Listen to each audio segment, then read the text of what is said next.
Hello, good morning class 12th B student. Today we are continue first chapter nature and significance of management.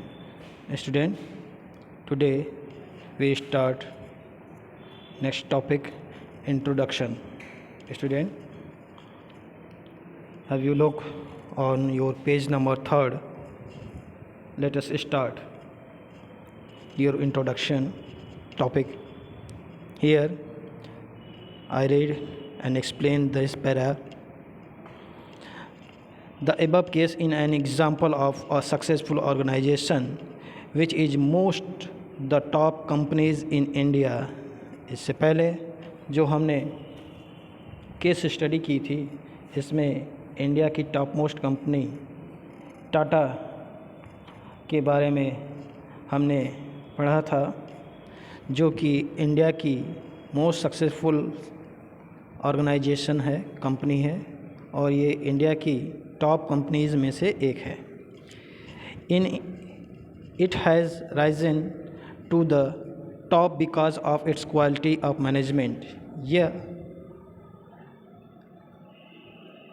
India के top companies में से एक तभी है जब इसने अपनी बेस्ट मैनेजमेंट क्वालिटी को मेंटेन किए हुए है. Management is required in all kinds of organisation, those manufacturing, handlooms, trading in consumer goods और providing hair styling services and even in non business organisation.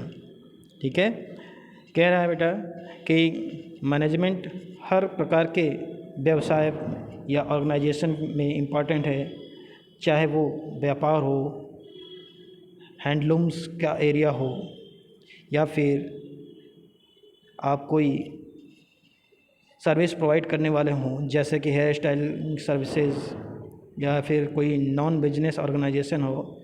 हर चीज़ में मैनेजमेंट बहुत ज़रूरी है. ठीक है, आइए नेक्स्ट पैराग्राफ में हम एक एग्ज़ाम्पल को लेकर आगे बढ़ेंगे, जो रियल एग्ज़ाम्पल है. ये आप आगे कंटिन्यू करें, क्लियर होगा इसमें. Smita Rai is a 38-year-old entrepreneur who grew up in a rural district called Namchi. Smita Rai जो कि एक 38-year-old उद्यमी हैं, एंटरप्रेन्योर हैं, जो कि एक रूरल एरिया नामची से बिलोंग करती हैं, जो कि साउथ सिक्किम में है. She was very good in art and craft particularly. ये बहुत ही निपुण थी किसमें?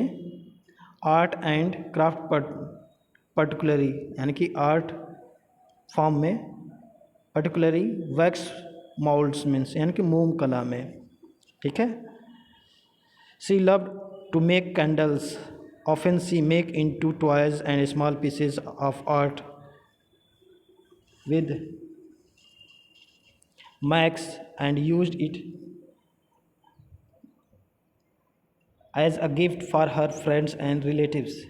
इन्हें मोमबत्तियाँ बनाना पसंद था और उससे वो भिन्न भिन्न आकार के खिलौने बनाया करती थी और अपने दोस्तों और रिलेटिव्स को गिफ्ट किया करती थी. She was loved and appreciate for this. उन्हें इसके लिए स्नेह और एप्रिसिएशन मिलता था. ठीक है, यानी कि उन्हें स्नेह मिलता था और प्रोत्साहन भी मिलता था. Smita was never happy with the condition of women in her district as most her poor and jobless. उन्हें अपने क्षेत्र की गरीब महिलाओं और पुअर जॉबलेस लोगों के दशा से वे अनहैप्पी रहा करती थी. So she plan to do something to solve their problems because she knew that imparting skill for living livelihood she needed, but she had no idea of how to implement her idea. वे इनके लिए कुछ करना चाहती थी, उनके जीवन को सुधारने के लिए, पर उनके पास इसके इम्प्लीमेंट के लिए कोई आइडिया नहीं था। ठीक है।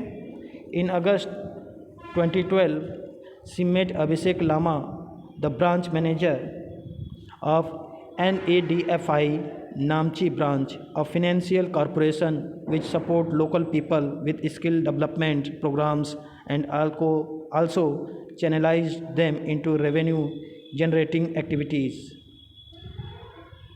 तभी उनकी मुलाकात अगस्त में 2012 में अभिषेक लामा से होती है, जो कि एक ब्रांच मैनेजर थे NADFI के, जो कि नामची ब्रांच में ही थे, of financial corporation which support, जो कि फाइनेंशियल कॉरपोरेशन था जो कि सपोर्ट करता था लोकल लोगों को विद स्किल डेवलपमेंट प्रोग्राम, जो कि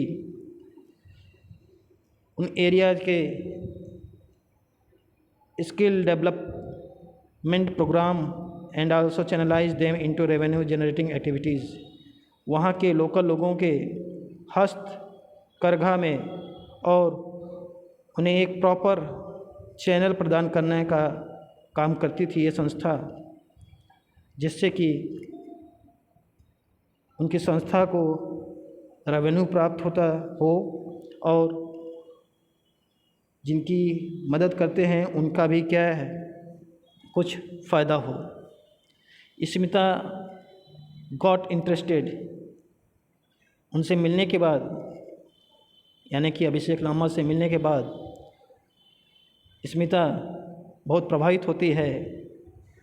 आई love making candles, then why not convert my hobby into a venture and involve this rural women also.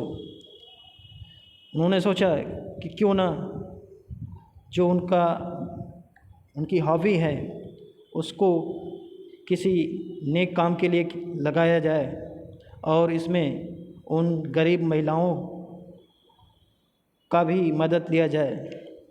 This led to the establishment of Namchi designer candles with the help of NADFI। और इसी सोच के साथ उन्होंने नामची designer candles की स्थापना की NADFI की सहायता से। Some financial institution and support from direct stakeholders in various dimension. और इसके साथ ही साथ कुछ फिनेंशियल इंस्टीट्यूशन एंड कुछ शेक होल्डर्स ने भी उनका सहयोग किया। Since then the women have never look back despite challenges. इसके बाद चुनौतियों के बावजूद भी उन गांव की ग्रामीण महिलाओं ने कभी पीछे मुड़कर नहीं देखा। ठीक है, आइए नेक्स्ट पेज पे चलते हैं। The women also faced a lot of harassment, but they could overcome all those troubles। उन महिलाओं के सामने बहुत सारी कठिन परिस्थितियां आईं, पर उन्होंने इन परिस्थितियों में भी कभी हार नहीं मानी। Namchi designer candles has 100% women as employees and they also produce varieties of candles। Namchi designer candles में 100% महिला कर्मी थीं और वे विभिन्न प्रकार की कैंडल्स का उत्पादन किया करती थीं। During Diwali they produce customize candles meant for the occasion. Diwali के समय में वो दिवाली पर्व के लिए कैंडल्स बनाया करती थीं। This Diwali themed candles has been a success in Sikkim as its demand increase on yearly basis.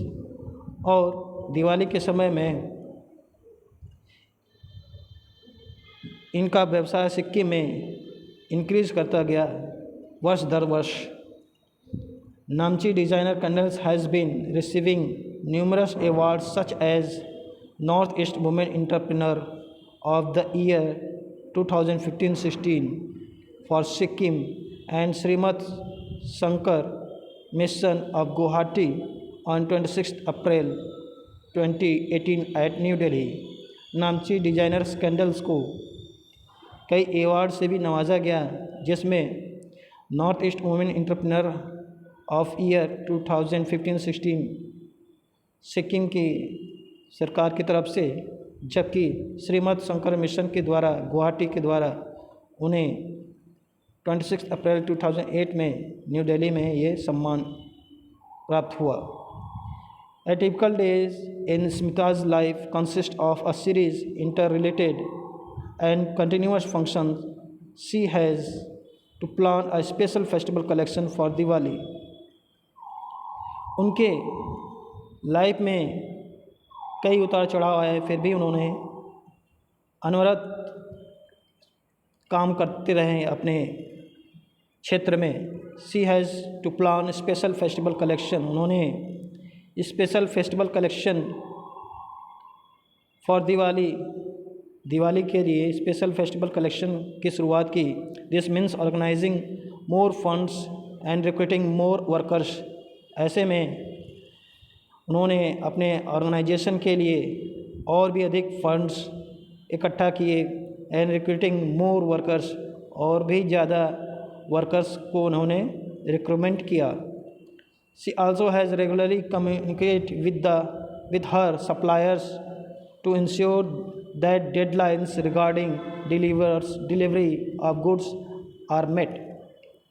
और वो रेगुलरली अपने सप्लायर से कम्युनिकेट किया करती थी ताकि उनकी जो डिलीवरी थी सामानों की वो सही समय पर उन्हें उपलब्ध कराई जा सके।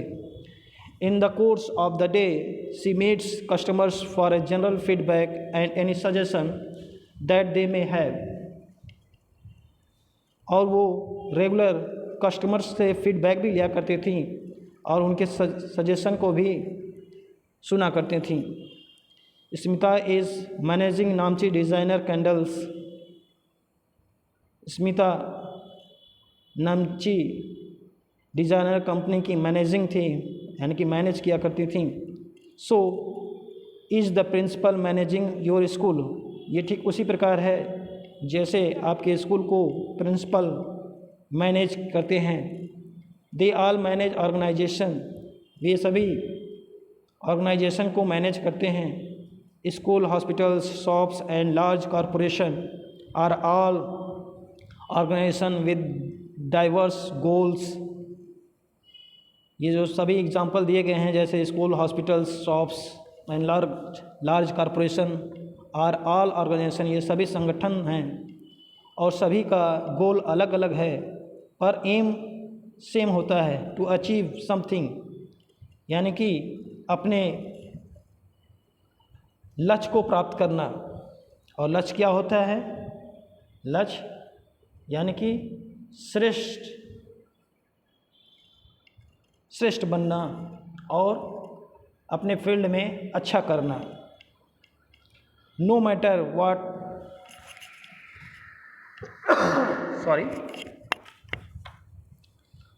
व्हाट द ऑर्गेनाइजेशन इज और what its goal might B.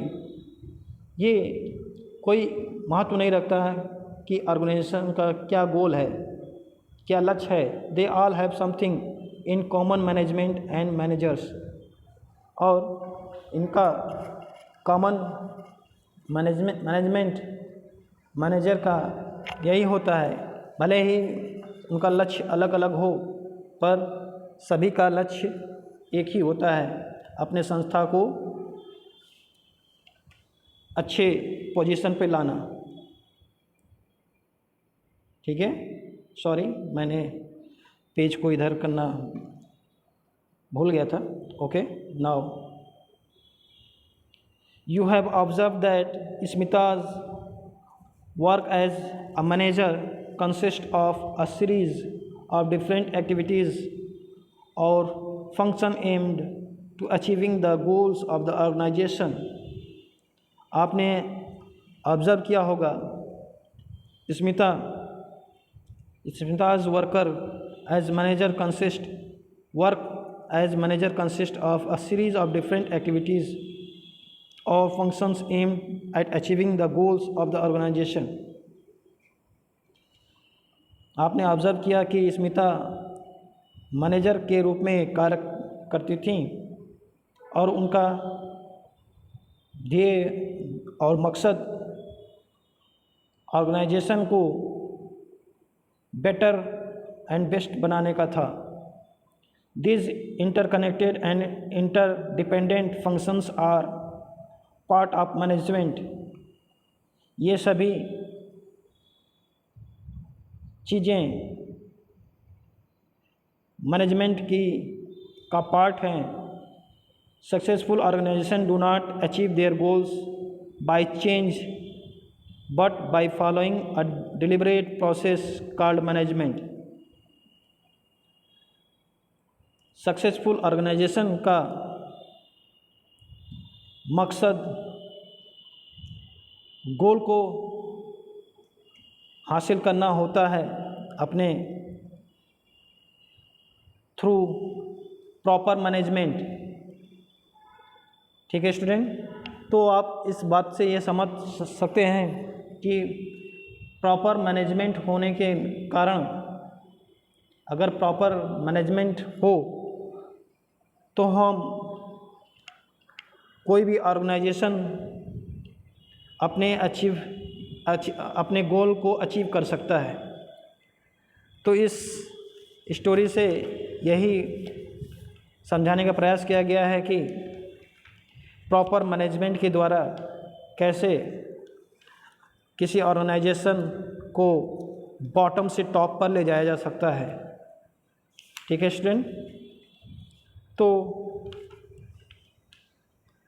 आप इसके माध्यम से समझ सकते हैं कि हमारे लिए मैनेजमेंट कितना इम्पोर्टेंट है. स्टूडेंट, आज के क्लास में इतना रखते हैं. नेक्स्ट क्लास में हम इसके आगे कंटिन्यू करेंगे. होप आपको ये पैरा समझ में आया हो और इसके लिए आप बुक रीडिंग अवश्य करें, साथ साथ आप नोट्स भी प्रिपेयर करते रहें. आज के लिए इतना ही. मिलते हैं नेक्स्ट क्लास में. Thank you. Have a nice day.